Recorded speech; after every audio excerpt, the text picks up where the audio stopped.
नर्मदे हर। आज हम किसी साधु संत से नहीं, लेकिन साधु संत से कम भी नहीं, एक ऐसी शख्सियत से आज मुलाकात कराएंगे आप लोगों की जो नौसेना में कमांडर के पद पर रहे और उसके बाद टाटा और जियो जैसी कंपनी में एक उच्च पद पर, कहा जाए तो असिस्टेंट वाइस प्रेसिडेंट, इस पद पर रहने के बाद और कई देशों की यात्राएं करने के बाद या कई देशों में काम करने के बाद फिर उनके अंदर एक अध्यात्म की जागृति हुई और उस अध्यात्म को लेकर के काफ़ी समय से वो कई संत महात्माओं के आश्रमों पे जाना, रहना, उनसे कुछ सीखना या उनके बारे में कुछ स्टडी करना, ये करते करते कभी उन्होंने एक हमारा वीडियो देखा तो उन्होंने हमें कॉल किया। तो कॉल करने के बाद वो चल कर के आए हैं आश्रम पर, तो मुझे भी वापस आना पड़ा। तो आइए आज हम ऐसी शख्सियत से मुलाकात करते हैं और जानते हैं कि इतना उच्च पद पे पहुंचने के बाद उनके अंदर अध्यात्म की जागृति कैसे हुई। आइए मिलते हैं कमांडर शिव माथुर से।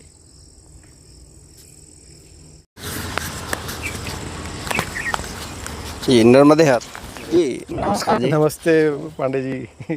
और कैसे हैं? आपके बारे में कुछ सुना था तो सोचा मन में कि हमारे दर्शक कुछ जानना चाहते हैं कॉर्पोरेट ज़िंदगी के बारे में। ठीक है।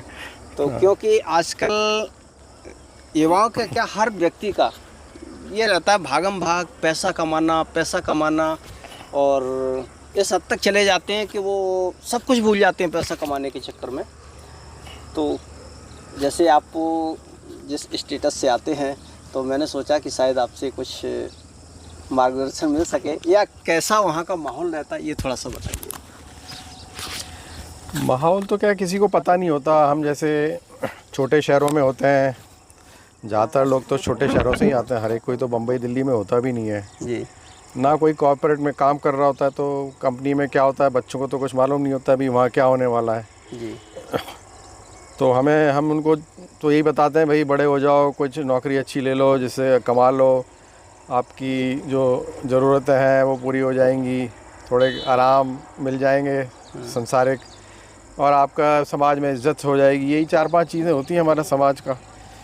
तो क्षमा चाहेंगे थोड़ा सा, आप थोड़ा सा पहले इंट्रोडक्शन दे दीजिए हमारे दर्शकों को। अच्छा। तो ज़्यादा हाँ, मैं कॉर्पोरेट की ड्रेस में तो बैठा नहीं हूँ। हाँ। तो मैंने अपना कोटा में पढ़ाई करी थी, इंग्लिश मीडियम स्कूल में पढ़ा था, जहाँ पे पिताजी ने डाल दिया कि यही था कि अंग्रेज़ी मीडियम में पढ़ो तो अच्छा निकल जाओगे। तो हमें अंग्रेज़ी मीडियम में डाल दिया। फिर हम पढ़े वहाँ, इंजीनियरिंग करने चले गए थे REC वारंगल में, NIT वारंगल में। किसी तरह धक्का मार के धकेल दिए गए और कंपटीशन में निकल गए। अब जब निकल गए तो 4 साल इंजीनियरिंग भी करी। फिर वहाँ से ऐसा कुछ बना कि हमें नौसेना में नौकरी मिल गई। तो नौसेना में नौकरी मिल गई, कॉलेज में आए थे तो हमने कहा चलो ये नौकरी तो पक्की है। 3rd ईयर में थे तभी मिल गई थी। 4th ईयर में हमारे बैचमेट कैंपस इंटरव्यू देते थे, कंपनी आती थी, टाटा वाटा ये सब आते थे। तो उन लोगों को थोड़ा डर रहता था नौकरी मिले नहीं मिले। हम पहले ही इससे मुक्त हो गए थे। हमने कहा चलो सेना की नौकरी है, और प्राइवेट सेक्टर नया था जी, मतलब इतना नहीं था, और सेना की नौकरी भी अच्छी तनख्वाह देती थी। हमने कहा चलो अच्छा ऑर्गेनाइजेशन है, देश की सेवा है, बढ़िया लाइफस्टाइल है, घर वर भी मिल जाएगा, सुविधाएं भी हैं थोड़ी जो प्राइवेट में तो है नहीं, नया प्राइवेट सेक्टर है। जी। पब्लिक सेक्टर उस टाइम ज़्यादा मायने रखता था, उस समय 89 की बात है, 89 की जी। तो नेवी में चले गए और शादी हो गई। प्राइवेट में रहो तो शादी का भी पता नहीं, क्योंकि आदमी जम ही नहीं पाता शुरू में। तो वो लगता है हमारे जो साथ के मित्र थे, बहुतों की तो ज़्यादातर शादियाँ ही लेट हुई। अब हमको घर मिल गया, सब मिल गया, सब सेटअप मिल गया, तो शादी भी हो जाती है।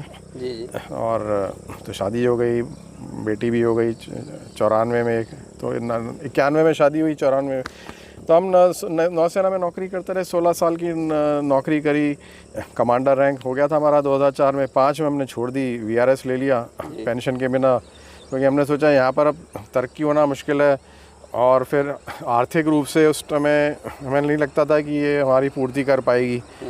और कहते हैं अफसर बन के रहो, पर अफसर बन के रहने में मतलब सोच वही थी कि पैसे को कैसे गेन किया जाए अधिक से अधिक। मतलब ये था कि एक अफसर का एक वो बना हुआ है कि एक अफसर है जी। तो अफसर का खान पान रहना सहना जो होता है, जो फौज का वो था, वो बड़े शहरों में नेवी में रहने से थोड़ी दिक्कत होती है। आर्मी में छोटी जगह पोस्टिंग हो जाती है, एयरफोर्स में छोटी जो है। आप दिल्ली बम्बई में विशाखापट्टनम बड़ी बड़ी जगह में रहे तो वहाँ खर्चे पानी ज़्यादा होते हैं, घर नहीं मिलते, तो थोड़ा अलग लाइफस्टाइल रहती है। अब दिल्ली में खर्चे बढ़ते ही हैं, आपका आना जाना में, ऑफिस आने जाने में भी पेट्रोल भी डालना पड़ता है। तो जो एक आर्मी के सेटअप में बेस में जो लाइफ होती है वो अलग होती है, और आप मेट्रो सिटी में जाते हो कमांड लेवल पे, वहाँ थोड़ा खर्चा पानी ज़्यादा होता है। फिर थोड़ी वहाँ बड़े शहरों में एक्सपोजर अलग रहता है, तो फिर आपके बच्चे अच्छे स्कूल में पढ़ रहे हैं, अब वो वहाँ पर पैसे वाले लोग आ रहे हैं, तो आपकी आकांक्षाएं होती हैं कि भाई बच्चे को कहीं बाहर पढ़ाना हो, तो यहाँ तो पूर्ति नहीं हो पाएगी।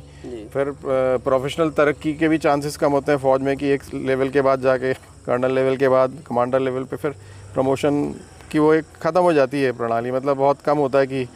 तो हमने कहा हमारी क्वालिफिकेशन अच्छी है, प्राइवेट सेक्टर एकदम से आ गया था 2005 में, तो हमने कहा हमारा इसमें ये सब प्रोफेशनली भी हम ग्रो कर सकते हैं और फाइनेंशियली भी ग्रो कर सकते हैं, तो दोनों ही चीज़ थी।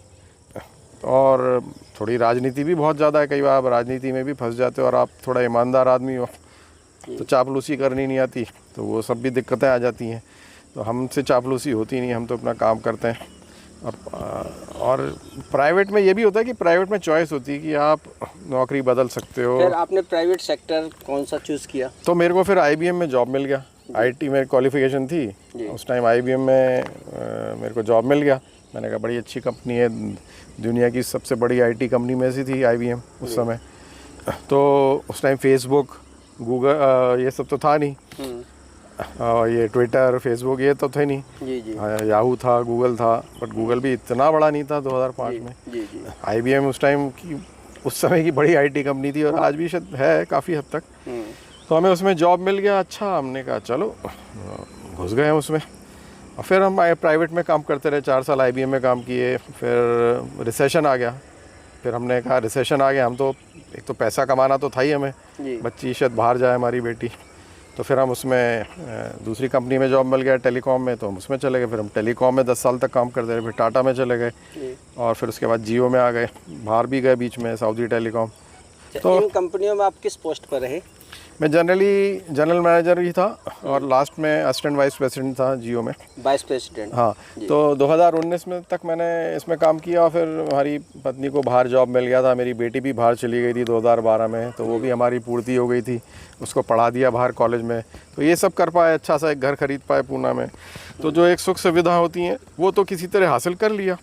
फिर एक था पैसा भी जमाना है, तो ये तो एक दौड़ थी। हमने उसमें फिर ये रियलाइज़ किया कि जॉब के चक्कर में आदमी बहुत चीज़ें कंप्रोमाइज़ करता है पैसे के चक्कर में, पर हाँ वो करनी पड़ती है। वो आपको परिवार के लिए उस तरह की जो आपने आकांक्षाएं बनाई हैं वो पूरी करने के लिए आपको पापड़ बेलने पड़ते हैं। कहीं आपको 2 घंटे रोज़ एक तरफ जाना, एक तरफ आना, कभी बम्बई पूना के बीच में भाग दौड़ लगानी, वो सब करने पड़ते थे। कभी रहने के लिए ठीक से जगह नहीं मिल रही है, आप बम्बई में रह रहे हो, परिवार तो आपका आराम से रह रहा है, पर आप तो सारे कष्ट झेल रहे हो, वो सब करने पड़ते थे। खैर वो तो सब करते हैं, परिवार के लिए आदमी मनुष्य करता ही है कि परिवार खुश रहे, उसका मेन हमारा तो क्या सभी का यही मकसद रहता है कि परिवार खुश रहे, उसकी जो हमारी आकांक्षा है उसको अच्छा सा खिला पाए।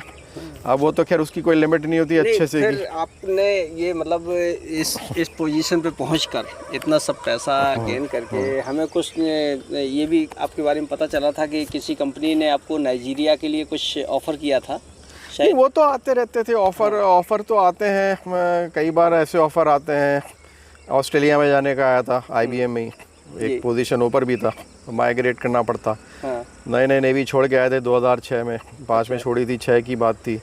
5-6 के एंड में सिंगापुर जाने का भी IBM में चांस मिल रहा था, पर नए नए थे, हमें ये सब राजनीति ताव पे चाहते हैं। जैसे बाहर भेजती है कंपनी तो सैलरी में कुछ बदलाव करती है या उसी वो सब बदलाव तो होता ही है। हाँ। वो सब मतलब ऑब्वियसली एक रैंक ऊपर प्रमोशन मिल रहा है आपको। अच्छा। एक तरह से, और वहाँ का तनख्वाह रहन सहन जो है वो जो आपको एक अपॉर्चुनिटी मिल रही है इंटरनेशनल लेवल पे काम करने की, वो उसमें तो प्रोफेशनली तो फ़ायदा है ही, परिवार को भी फ़ायदा है, सिंगापुर में रहेंगे या सिडनी में ऑस्ट्रेलिया में रहेंगे। जी। तो ऐसी अपॉर्चुनिटी आती थी, पर क्या प्रारब्ध भी होता है, वो किसी तरह से वो बन नहीं पाई या हमारा मन नहीं रहा। हमने कहा यही ठीक है, यहीं सही है, घर में रहते हैं, पिताजी भी साथ हैं, कहाँ उनको विदेश लेके भागते फिरेंगे, उनको तो पसंद नहीं आएगा। तो सब किला ऐसा कोई हमारा इतना वो एम्बिशियस नहीं थे कि हाँ हमारा यही था कि भाई परिवार के लिए अपना कमा लें। हमें कोई ये नहीं था कि CEO बनना है। हमारा एक ये था कि हाँ भाई परिवार को एक खुशी देनी है, आनंद में रहते रहें और हमारे यहाँ अपने देश में रहते रहें। ऐसा कुछ नहीं था कोई थोड़ा हाथ पांव ज़्यादा मारें, क्योंकि कितना आदमी हाथ पांव मारेगा। एक तो नौकरी में भी हाथ पांव मार रहा है, फिर बाहर जाने के लिए भी हाथ पांव मार रहा है, फिर माइग्रेट करो, वो एम्बेसी में जाओ, भाग दौड़ करो, कितनी भाग दौड़ करेगा आदमी, मतलब क्या सर जियो जैसी कंपनी में वाइस प्रेसिडेंट बनना भी एक अपने आप में बहुत बड़ी उपलब्धि है। हाँ, तो हम असिस्टेंट वाइस प्रेसिडेंट थे जी। तो ठीक है, उपलब्धि तो एक है, होती है, हो जाती है, पर आपको चाहिए क्या, वो ज़्यादा ज़रूरी है। उपलब्धियाँ तो किसी भी तरह की मिल जाती हैं, ख्याति उपलब्धि भी जो आपको प्राप्त करना है वो भी मिल रहा है, पर उसके मेरे लिए तो वो एक उपलब्धि नहीं थी। मैं तो उसको एक उपलब्धि देखता भी नहीं हूँ। हाँ, मैं उसको उपलब्धि इसलिए देखता हूँ कि मैं यहाँ काम सीखता था, एक अनुभव गेन कर रहा था। मेरे लिए उपलब्धि ये नहीं थी कि कितना तनख्वाह है, तनख्वाह भी मेरा है कि मतलब बेटी को पढ़ाना है, उसके लिए मिल जाए, हो जाए, घर में खाना पीना अच्छा चलता रहे, लोगों को खरीदारी करनी है, अच्छा सा घर में अच्छी जगह रह रहे हो, बस ये सब हो जाए। ऐसा तो कुछ नहीं था कि अब मेन बात ये आती है कि आप जब इस स्टेज पे पहुंच करके फिर आपके मन में ये कैसे आया कि मतलब अब हमें कुछ अध्यात्म की तरह चलना चाहिए, ये सब बेकार है, ऐसे एकदम से? वो तो देखिए क्या होता है, हमारे को ये ख्याल आने शुरू हुए जब जॉब में जब चेंज होते हैं या रोल चेंज होते हैं या उतार चढ़ाव आते हैं जॉब में भी, क्योंकि इकोनॉमी तो जैसे जैसे इकोनॉमी की हालत होती है, रिसेशन आता है, तो थोड़ा मार्केट में जॉब की स्थिति ख़राब होती है, कंपनी में थोड़ा रिस्क बढ़ जाता है, कंपनी में चेंजेस होते हैं, उतार चढ़ाव कंपनी के होते हैं, तो आपको भी लगता है कि भाई हमारी ये, अब आप जैसे ऊपर चढ़ गए, हवाई जहाज़ में जब जाते हो, ट्रेन में यात्रा करते हो तो इतना डर नहीं लगता, अब हवाई जहाज़ में लगता है यहाँ से गिरेंगे तो आदमी जितना ऊपर जाता है तो उतनी ही ज़ोर से चोट खाएगा, गिरेगा। तो जब ऊपर चला जाता है तो एक अपनी व्यवस्था ऐसी बना लेता है, लगता है अब यहाँ से अगर नीचे गिरे तो क्या होगा। तो वो तो बहुत लोगों के मन में डर रहता ही है कि मान लीजिए हमारे यहाँ जॉब गया, कुछ गया जी। तो फिर हमें लगता था ये किसके पीछे भाग रहे हैं और क्या एक जीवन की शैली बना रहे हैं, किस तरह जी रहे हैं, और इस तरह के जीने के लिए इतना हाथ पाँव मारना पड़ता है, इसमें आपकी तबीयत भी ख़राब हो सकती है और आपके पास समय नहीं बचता, कमा रहे हो समय भी नहीं है, और ये भी कमाना भी ये भी लगता है पूरा नहीं पड़ता। जिसको 10 लाख मिल रहे हैं वो भी सोचता है कम है, 20 वाला भी सोचता है कम है, 30 वाला, 40 वाला, तो कहीं अंत ही नहीं होता।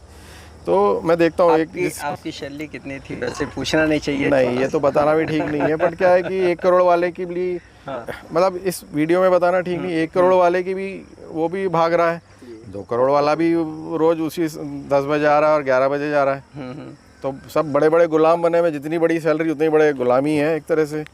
तो जॉब का ऐसा लगता है कि बड़ा अच्छा है कि पकी पकाई हमें हर महीने तनख्वाह मिल जाती है, पर उसके लिए तो वो तो गुलामी है एक तरह की, क्योंकि मार्केट ऐसा हो गया है कि जॉब की श्योरिटी नहीं है। तो उसमें कंपनी में जो मैनेजर हैं वो भी आपका फ़ायदा उठा रहे हैं, उनको डर है आपसे, तो भी वो राजनीति चल रही है, चापलूसी चल रही है। तो इस तरह का जो दूषित वातावरण होता है उसमें आपको जीना पड़ता है, धक्के खाने पड़ते हैं, 4 घंटे सड़क पे निकालने पड़ते हैं कई बार आने जाने में ऑफिस।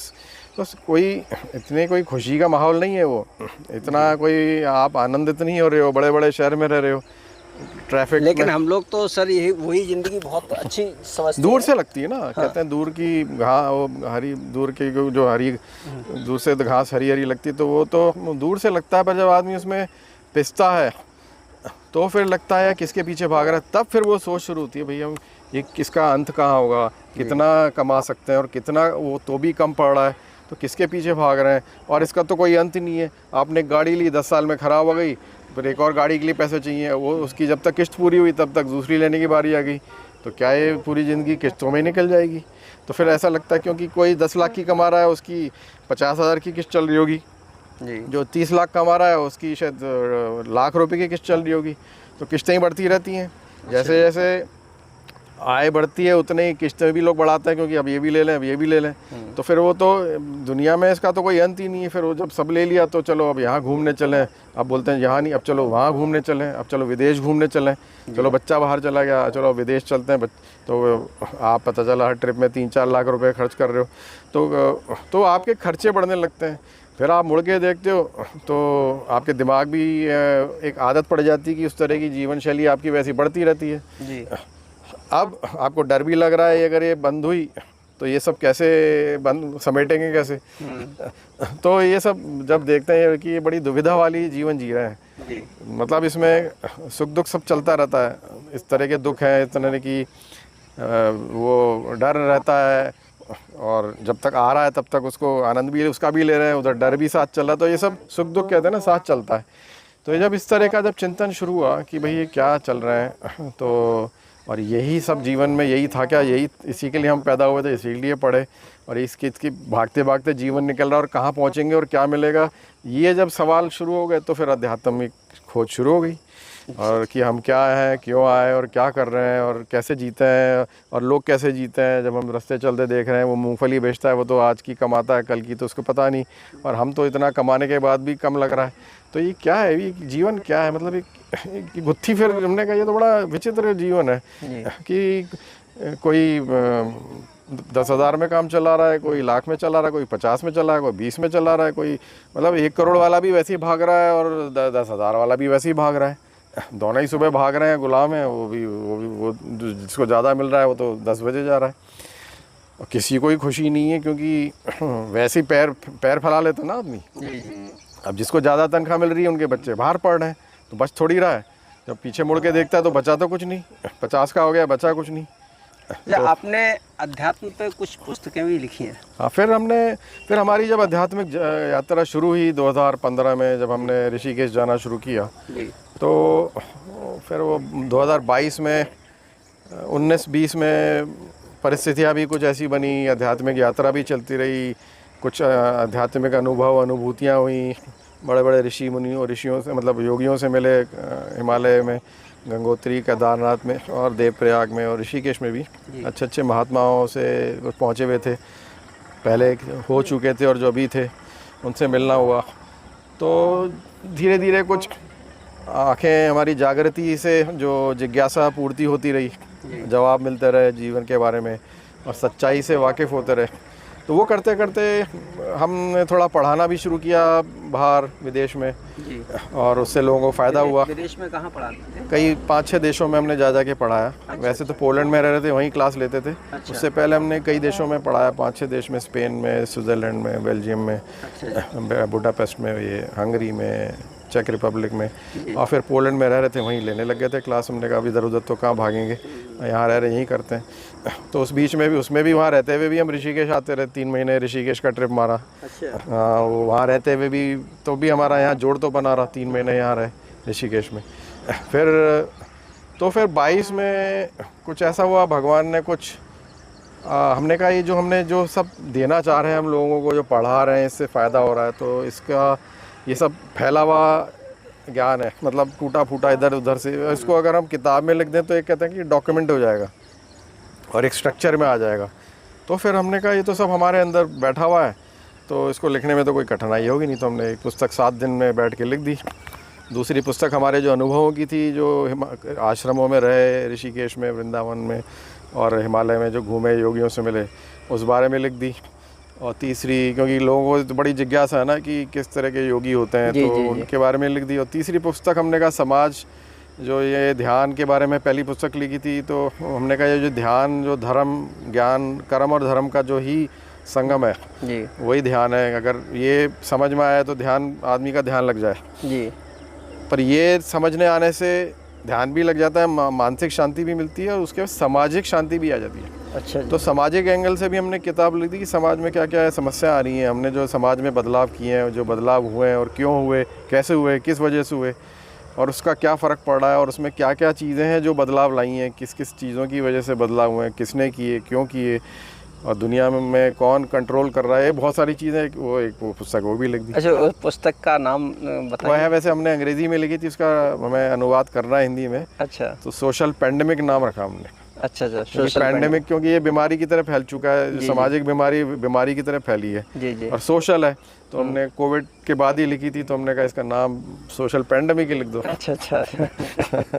हाँ, कोविड के समय पेंडेमिक शब्द बहुत चर्चित हुआ था। हमने कहा ये पेंडेमिक ही तो है जी जी। ये तो मानसिक बीमारी या सामाजिक बीमारी, ये तो अब मानसिक बीमारी तो दुनिया भर में लोगों को मालूम है हो चुकी है और हम सब पीड़ित हो रहे हैं उससे एक तरह से। बच्चे, मैं सुनता हूँ कोटा में जो है वहाँ कितनी सुसाइड हो रहे हैं, जो IIT की पढ़ने आते हैं, नीट पढ़ने आते हैं, सुसाइड हो रहे हैं, बच्चे डिप्रेशन में हैं, प्रेशर में हैं। जितने लोगों को मिलता हूँ बोलते हैं हमारे बच्चे डिप्रेशन में, प्रेशर में। जी। तो उनको थोड़ा दिशा देना है। अब दिशा तो क्या देंगे, आपने उनका पूरा जीवन इस तरह से उनकी वो करी है परवरिश की, वो जैसे हम लोगों के ज़माने में होती थी वैसी तो करी नहीं। जी जी। अब तो बहुत नरमी से पेश आते हैं माँ बाप, सब कुछ दे देते हैं। अब जब वो बिगड़ जाते हैं तो परेशान हो रहे हैं, बच्चे भी परेशान हैं, माँ बाप भी परेशान हैं। जी। तो समाज में जो हमने ये जो भौतिकता से हम अपने को बर्बाद किए हैं उसका असर देख रहे हैं अपने। अब उसका कोई इलाज भी नहीं दिख रहा लोगों को। अगर कोई ऐसा टिप आप देना चाहेंगे बच्चों के लिए या उनके अभिभावकों के लिए जो प्रेशर को थोड़ा सा कम किया जा सके, कोई ऐसा? प्रेशर को तो आप कम नहीं कर सकते, प्रेशर झेलने की काबिलियत बनानी पड़ती है। अब जैसे मैं नेवी में था, नौसेना जी, तो हमारी जो ट्रेनिंग होती थी वो ऐसी होती थी कि हम सब प्रेशर झेल पाए। भाई आप लड़ने जा रहे हो तो वहाँ तो मरने का भी डर नहीं होना चाहिए, तभी तो लड़ोगे जाके। तो वो काबिलियत बनाई जाती है। तो हमारी जो परवरिश जब होती थी तो वैसी हमें उस काबिल बनाया जाता है कि हम संसार के सब दुख सुख झेल लें, उस झेलने की क्षमता बने। तो प्रेशर कम तो नहीं कर सकते, आप अपनी क्षमता ही बढ़ा सकते हो। संसार तो नहीं बदलेगा, संसार को तो नहीं बदल सकते, बट आप अपने को ही उस संसार के अनुकूल बना सकते हो। जी जी। तो आपको अपने को इतना सामर्थ्य बनाना है कि हम वो सारे प्रेशर झेलने की क्षमता हो। तो वो प्रेशर को समझने की क्षमता तब आएगी जब आपकी मानसिक जो आपकी जो विल पावर होती है वो स्ट्रांग होनी चाहिए।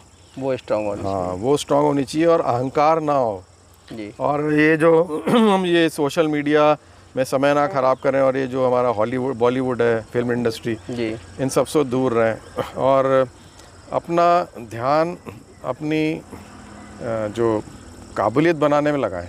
अच्छा। एक बार आप काबिल बन गए तो ही आप कुछ करेंगे। अब हमारे बचपन में हम कुछ भी नहीं कर सकते थे, हमें तो हिम्मत भी नहीं होती थी हम किसी लड़की से बात करें या कुछ और करें। चुपचाप अपना जीवन भी जीते थे, स्कूल जाते थे, खेलने चले जाते थे और पढ़ते थे। तीसरी चौथी चीज़ करने के लिए कोई इजाज़त नहीं थी। आपने उसको एक साधना की तरह लिया, तभी वो साधना ही होती थी। तभी तो आपने साधना अभी तो कहीं पढ़ा, साधना तो जीवन की एक शैली है। सरल जीना, कठिन परिश्रम करना, यही एक साधना, और कुछ साधना है ही नहीं। एक जीवन, हमारा जो सनातन धर्म था, वैदिक परंपरा थी, उसमें ये था धर्म और कर्म। तो कर्म करो, धर्म के अनुसार करो, धर्म को समझो, वही उस पर चलते रहो मार्ग पे, वही साधना है। और इसको समझना ही साधना है, उसका पालन करना ही साधना है और उससे आपको अपने लक्ष्य पे पहुंच जाओगे। और इससे जब हटोगे तो गाड़ी पटरी से पलट जाएगी, क्योंकि गाड़ी तभी पटरी पे चलेगी कि जब उसकी चारों पहिए एक स्पीड से चलेंगे और वो जिधर जानी वहीं चलेगी। अब आपको कुछ इधर दिख गया तो कूद के वहाँ भाग गए, कूद के वहाँ भाग गए, लक्ष्य से हट गए, भटक गए। भटकने के लिए इस समय बहुत चीज़ें हैं। भटकाने के लिए हम लोगों के टाइम तो था ही नहीं, एक चिट्ठी पत्री होती थी, टीवी भी नहीं था। टीवी भी हमारे बाद में आया है, तो हमारे तो किस्मत अच्छी थी। जैसे कहते हैं सतयुग में भटकता नहीं था आदमी, कुछ था नहीं, तो जल्दी से वो एनलाइटनमेंट हो जाता था।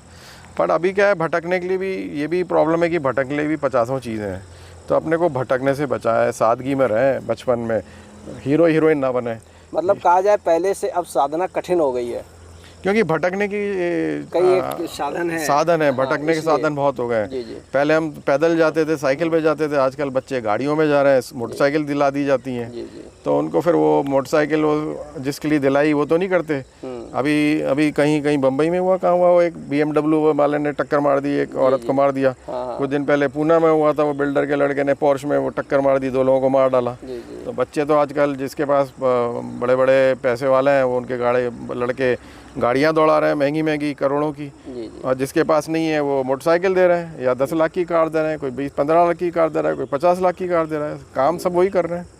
तो इन सब से अगर इसमें ही घुसते रहोगे, बाप की कमाई पे ऐश करना चाहोगे तो बर्बाद हो जाओगे। बाप की कमाई पे ऐश नहीं करना चाहिए, ना बाप को देना चाहिए ना आपको लेना चाहिए।